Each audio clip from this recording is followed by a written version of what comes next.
इस विषय पर एक बड़ी सुंदर सी कहानी है। एक बार एक राजा के 4 पुत्र। राजा वृद्ध हो गया।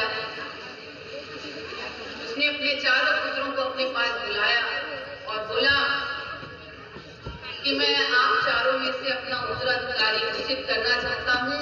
अब मैं अगला राजा बनाना चाहता हूँ, पर मेरी एक शर्त है कि जो इस संसार का सबसे बड़ा धर्मात्मा व्यक्ति मेरे सामने लेकर आ जाएगा, मैं उसे ही अपना उत्तराधिकारी घोषित करूंगा।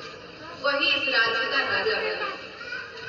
4 पुत्र अपने पिता से, राजा से आज्ञा पाकर निकल पड़े धर्मात्मा की खोज में, संसार के सबसे बड़े धर्मात्मा की खोज में। कुछ समय गुजरा। बड़ा पुत्र एक सेठ जी को अपने साथ लेकर राज दरबार में प्रस्तुत हुआ। बड़ा पुत्र बोला कि पिताजी, ये सेठ जी बड़े दानी हैं। इन्होंने बहुत मंदिर बनवाए हैं, तालाब में प्याऊ बनवाए हैं। इनके घर नित्य प्रति भजन होता है, पूजा पाठ होती है, भोजन भंडारा होता है। इनकी कीर्ति चारों तरफ फैली हुई है। ये बहुत बड़े दानी सेठ हैं, इस संसार के सबसे बड़े धर्मात्मा। राजा ने सेठ जी का स्वागत किया, पूर्ण स्वागत किया और उन्हें विदा किया। कुछ समय और बीता। दूसरा पुत्र एक कृष्ण आए, बड़े दुबले पतले ब्राह्मण को लेकर अपने साथ आए और दूसरा पुत्र बोला, पिताजी, इन्होंने, इन पंडित जी ने चारों धामों की पैदल यात्रा की, लोगों को कथा बांटते हैं, कथा सुनाते हैं, इस संसार के सबसे बड़े धर्मात्मा। राजा ने ब्राह्मण जी की बड़ी स्वागत किया और उन्हें यथोचित सत्कार करके विदा किया। फिर तीसरा पुत्र कुछ समय बाद लौटा और अपने साथ एक योगी को लेकर आया और खड़ा हुआ और अपने पिता को बोला, पिताजी, ये बहुत बड़े सन्यासी हैं, बहुत बड़े योगी हैं, बड़े तपस्वी हैं। इन्होंने कठोर तपस्या की है कि आंख बंद कर एक पैर पर खड़े रहकर तपस्या करते हैं, कड़ी दोपहरी में पंचाग्नि तापते हैं और भीषण सर्दी में शीतल जल में खड़े होकर पूजा करते हैं। ये तपस्वी बहुत बड़े धार्मिक जीव। राजा ने उन तपस्वी का भी स्वागत किया, सत्कार किया और उन्हें विदा किया। कुछ और समय बीता। फिर सबसे छोटा पुत्र अपने साथ एक मैले कुचैले कपड़ों में गांव के एक साधारण किसान को लेकर आए। सबसे छोटा पुत्र राज दरबार में एक गांव के साधारण किसान को अपने साथ लेकर आया। जैसे ही छोटा पुत्र राज दरबार में पहुंचा, सभी लोगों ने जब उस किसान को देखा तो आपस में कानाफूसी शुरू कर दी। ये किसको पाला, ये किसको पकड़ लाया, इसे कोई नहीं मिला। राजा ने कहा, ये तुम किसे लाए? पुत्र ने कहा कि पिताजी, मैंने इस संसार में, मैंने दुनिया में धर्मात्मा जीव की बड़ी खोज, धार्मिक व्यक्ति की बड़ी खोज की, पर मुझे कोई मिल ही नहीं रहा। फिर मैंने इस किसान को देखा। यह किसान रास्ते में एक कुत्ते के घाव को साफ कर उसमें दवाई लगा रहा था।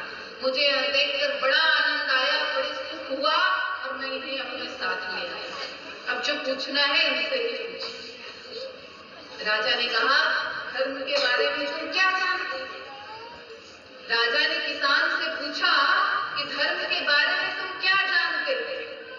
किसान ने कहा, महाराज, मैं तो आपके गांव का एक अनपढ़ किसान हूँ। धर्म की बड़ी बड़ी परिभाषाओं के बारे में मैं क्या जानूं? मैं कुछ नहीं जानता। मैं सिर्फ इतना जानता हूँ कि मेरे पास कोई भूखा आता है तो मैं उसे भोजन करा देता हूँ, कोई प्यासा आता है मैं उसे जल पिला देता हूँ, किसी को वस्त्र की आवश्यकता होती है मैं उसे वस्त्र प्रदान करता हूँ, कोई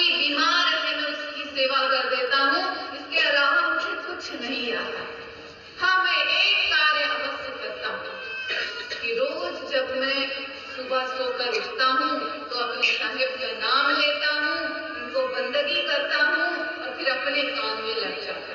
और जैसे ही रात होती है, सोने से पहले मैं फिर अपने साहिब का नाम लेता हूँ, उनको बंदगी करता हूँ, उन्हें धन्यवाद करता हूँ। या आपकी दया से, आपकी कृपा से मेरा दिन बहुत अच्छा बीता। ऐसे ही मेरे सारे दिन बीते, इसके अलावा मैं और कुछ नहीं करता, कुछ नहीं जानता।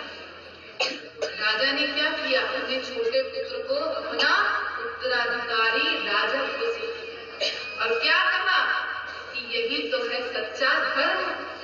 यही सच्चा धर्म है जो प्रत्येक जीव की, दीन दुखियों की निस्वार्थ भाव से सेवा करे और प्रत्येक जीव के भीतर उस परमात्मा का दीदार करे, उनकी बंदगी करे, उनका अर्चन करे, वंदन करे। बस यही सच्चा धर्म है, मानव धर्म। जिसने इस धर्म को अपना लिया वही संसार का सबसे बड़ा धर्मात्मा जीव है, धार्मिक जीव।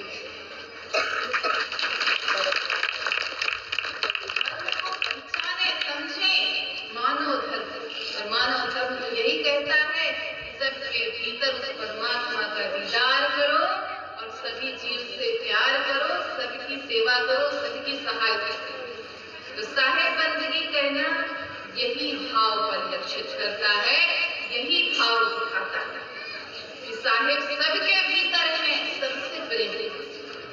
देखिए, इस मानव जीवन के अर्थ को समझना, या मानव जीवन क्यों मिला है, मानव जीवन के अर्थ को समझना है।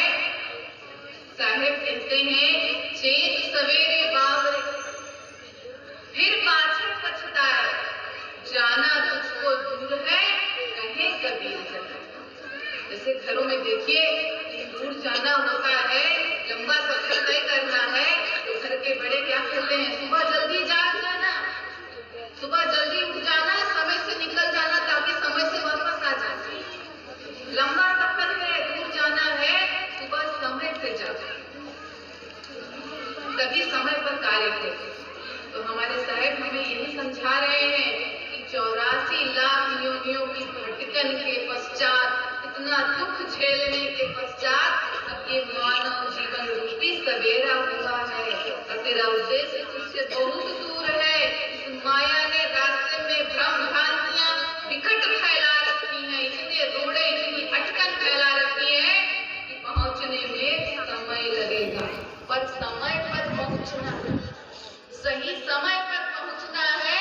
अगर ये समय निकल गया तो वापस 84 लाख योनियों की कष्ट रूपी भटकन ही